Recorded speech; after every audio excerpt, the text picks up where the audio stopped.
Hello guys. तो पिछले video में हम लोगों ने देखा कि अपने पीएचपी प्रोग्राम को रन करने के लिए हमें क्या क्या चीज़ चाहिए, जैसे कि एक XAMPP हो गया और एक हमारा एक IDE जो कि हमारे पास विजुअल स्टूडियो कोड है। ठीक है, तो ये दो चीज़ों की ज़रूरत हमें पड़ेगी। तो सबसे पहले हम लोग क्या करेंगे, सबसे पहले हम लोग अपने कंप्यूटर में आएंगे, माई कंप्यूटर में। वहाँ आने के बाद हमें क्या करना है, सी ड्राइव में जाना है। यहाँ पे हमारा XAMPP नाम का फ़ोल्डर बना है। XAMPP नाम के फ़ोल्डर के अंदर htdocs में आना है। इसके अंदर ये देखिए, ये हमारा XAMPP इंस्टॉल होते समय ये सारी फ़ोल्डर बने। हमें इन फ़ोल्डर में कुछ भी छेड़छाड़ नहीं करना है। अगर हम कोई प्रोजेक्ट बनाते तो सबसे पहले इसमें हमें अपना एक फ़ोल्डर बनाना पड़ेगा। तो चलिए इसमें मैं एक फ़ोल्डर बना लेता हूँ। फ़ोल्डर का नाम रखते हैं PHP TUT। ठीक है, तो इस फोल्डर को ओपन करने के बाद इसको हम लोग कर देते हैं ओपन विद कोड में। ठीक है, तो इससे हमारा क्या होगा कि ये जो फोल्डर है हमारा विजुअल स्टूडियो कोड में खुल जाएगा।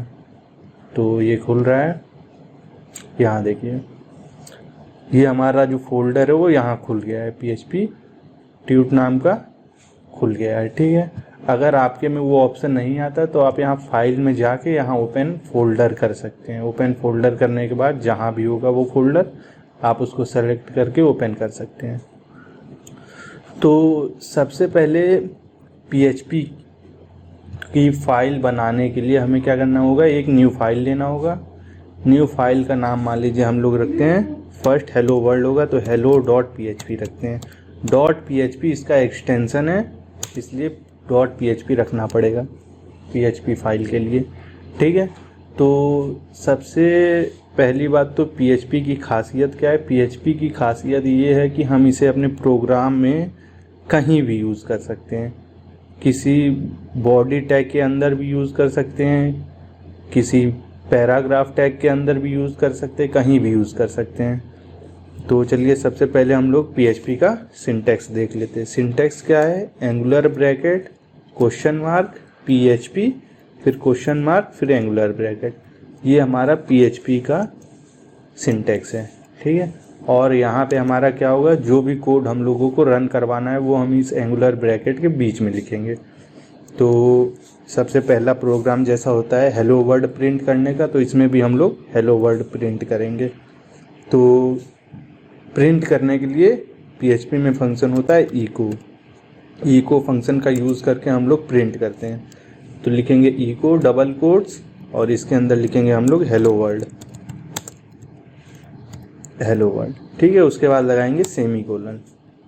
ये हो गया, इसको अब हम लोग कर लेते हैं सेव और आते अपने XAMPP को पहले स्टार्ट करेंगे। अगर PHP प्रोग्राम हमें रन करना है तो हमें पहले XAMPP को स्टार्ट करना पड़ेगा, क्योंकि ये सर्वर साइड स्क्रिप्टिंग लैंग्वेज है। तो XAMPP जो है हमारा वो कंप्यूटर को एक सर्वर की तरह बना देता है। ठीक है, उसके बाद हम लोगों को अपना ब्राउज़र ऑन करना है। मैं यहाँ पे गूगल क्रोम का यूज़ कर रहा हूँ, तो आप लोग भी कर सकते हैं या जो भी हो आपके पास वो करना है। ठीक है, तो यहाँ पे आने के बाद अब हमें XAMPP को इस्तेमाल करना है, यूज़ करना है। तो उसके लिए हम लोग क्या करेंगे, लोकल होस्ट स्लैश, हम लोग के फोल्डर का नाम क्या था, PHP TUT, ये हमारे फोल्डर का नाम था।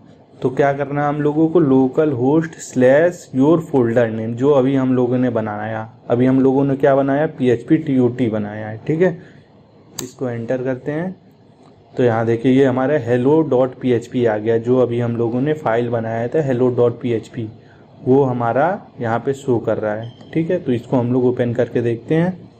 ओपन किए, यहाँ देखिए ये हेलो वर्ड आ गया है। ठीक है, तो मतलब PHP का पहला प्रोग्राम तो हम लोगों ने बना लिया। अब चलिए PHP के पहले प्रोग्राम में हम लोग कुछ चेंजेस करके देखते हैं। मान लीजिए एक हम और इको लगाते हैं, उसमें लिखते हैं हाउ आर यू। ठीक है, क्वेश्चन मार्क, फिर हम लोग क्या करेंगे, सेमीकोलन लगाएंगे, क्योंकि हमें इसको टर्मिनेट करना है। मतलब कि किसी भी फंक्शन को फंक्शन कह रहे हैं, किसी भी प्रोग्राम की लाइन को बंद करने के लिए हमें सेमीकोलन का यूज़ करना पड़ता है। ठीक है, इसको हम सेव करते हैं, वापस से आते हैं, इसको रिलोड करते हैं। यहाँ देखिए hello world how are you कहाँ इसी के बगल में आ गया, और हमें ये यहाँ नहीं चाहिए था। जैसे कि हम लोग यहाँ लिखे हैं एक लाइन छोड़ के नीचे आया है, वैसे ही हम लोग यहाँ भी चाह रहे थे, सोच ऐसा ही रहते कि वैसा वहाँ भी आएगा, लेकिन नहीं। तो उसको करने के लिए हम लोगों को क्या करना पड़ेगा, हम लोगों को लगाना पड़ेगा इको में BR टैग। BR टैग क्या होता है, BR टैग हमारा लाइन को ब्रेक करने के लिए यूज़ होता है। ठीक है, ये हमारा HTML का टैग है, इसको यूज़ करके हम लोग लाइन को ब्रेक करते हैं। ठीक है, आते हैं वापस से यहाँ देखते हैं। चलिए, तो ये लाइन ब्रेक हो गया है। HTML का कोई भी टैग हम लोग PHP में यूज़ कर सकते हैं। ठीक है, तो चलिए अब हम इसमें और कुछ चेंजेस करके देखते हैं क्या होता है। जैसे कि मान लीजिए यहाँ पे मैं ई को पूरा कैपिटल लिख दे रहा हूँ। ठीक है, और यहाँ पे लिख रहा हूँ I am fine। ठीक है, चलिए सेमीकोलन लगाते हैं, सेव करते हैं, वापस से आते हैं, रिलोड मारते हैं, तो यहाँ ये I am fine आ गया। ठीक है, इसको हम लोग करते हैं कॉपी, एक लगाते हैं ब्रेक। ठीक है, तो यहाँ पे देखिए, यहाँ पे ऊपर वाले में हम लोगों ने इको को जो है स्मॉल लिखा था, इसमें हम लोगों ने इको को स्मॉल लिखा, यहाँ पे कैपिटल लिखा, लेकिन यहाँ पे हमारा वैसा ही आ रहा है, कोई दिक्कत नहीं हो रहा है। रिलोड, सेव नहीं किए क्या, हाँ सेव नहीं किया है, वापस से आते रिलोड मारते हैं, न्यू लाइन में आ गया। ठीक है, तो एक और करके देखते हैं। मान लीजिए इको का हम लोग पहले तो ब्रेक यूज़ कर लेते हैं ताकि नए लाइन में आए। अब इको का ई कैपिटल रख लेते हैं और बाकी सारे वर्ड स्मॉल रख लेते हैं, इको। ठीक है, यहाँ पे लिखते हैं व्हाट अबाउट यू। ठीक है, क्वेश्चन मार्क, सेमीकोलन लगाते हैं, वापस से आते हैं, सेव करते हैं, इसको वापस से रिलोड करते हैं, तो यहाँ पे क्या हो गया, व्हाट अबाउट यू आ गया है। तो इसका मतलब क्या हुआ, इसका मतलब ये हुआ कि PHP के जो हमारे प्री डिफाइंड फंक्शंस हैं वो जो है हम लोगों का केस सेंसिटिव नहीं है। अब केस सेंसिटिव क्या होता है, केस सेंसिटिव मतलब ये होता है कि अगर मान लीजिए हम चाहे इसको कैपिटल में, जैसे कि ऊपर हम लोगों ने इसे स्मॉल में लिखा, ठीक है, और नीचे कैपिटल में लिखा, लेकिन ये काम अपना वही कर रहा है जो ये स्मॉल में कर रहा है, वही ये काम अपना कैपिटल में कर रहा है। ठीक है, तो इसका मतलब ये केस सेंसिटिव लैंग्वेज नहीं है PHP हमारा। चलिए ठीक है, तो इसमें अब हम लोग आगे एक फोल्डर बना के देखते हैं। तो सबसे पहले हम लोग एक फ़ोल्डर बनाते हैं, उसका नाम मान लीजिए रखते हैं हेलो। ठीक है, हेलो नाम का एक फ़ोल्डर बना लिया हम। ठीक है, और एक और फाइल बनाते हैं। तो फाइल बनाते समय हम लोग क्या करेंगे, सबसे पहली बात हम लोग फाइल पे इस पे क्लिक करे रहेंगे। अगर हम लोग इस पे क्लिक करके कोई फाइल बनाते हैं तो वो किसमें, हेलो के अंदर बन जाएगा। ठीक है, तो अभी हमें हेलो के अंदर नहीं बनाना है, हमें इसी डायरेक्टरी PHP-TUT में बनाना है। तो हम किसी भी फाइल पे सेलेक्ट करके तब बनाएंगे। तो हम लोग क्या लिखते हैं, दूसरा एक hello2 नाम का फाइल बनाते हैं, PHP फाइल। ठीक है, चलिए ठीक है, तो अब देखिए यहाँ पे अभी हमारे हेलो फोल्डर के अंदर कुछ भी नहीं है। इसको सेव कर लेते हैं, यहाँ पे भी इसी को कॉपी कर लेते हैं, कॉपी करते हैं, इसी को पेस्ट कर लेते हैं। ठीक है, और एक आध लाइन इसमें हेलो वर्ल्ड या फिर हेलो सीधे लिखते हैं, हेलो हाउ आर यू। ठीक है, इसको भी सेव कर लेते हैं। तो अब वापस से आके अपने XAMPP वाले फ़ोल्डर में देखते हैं। तो यहाँ देखिए आते ही हम लोग का ये 2 फाइल बन गया है। ठीक है, अब मान लीजिए इसमें से एक फ़ाइल को हम लोग hello2 को हेलो के अंदर ड्रैग एंड ड्रॉप कर देते हैं। चलिए ओके कर दिए इसको। तो यहाँ देखिए ये हेलो जो है हमारा वो hello2 हेलो के अंदर चला गया।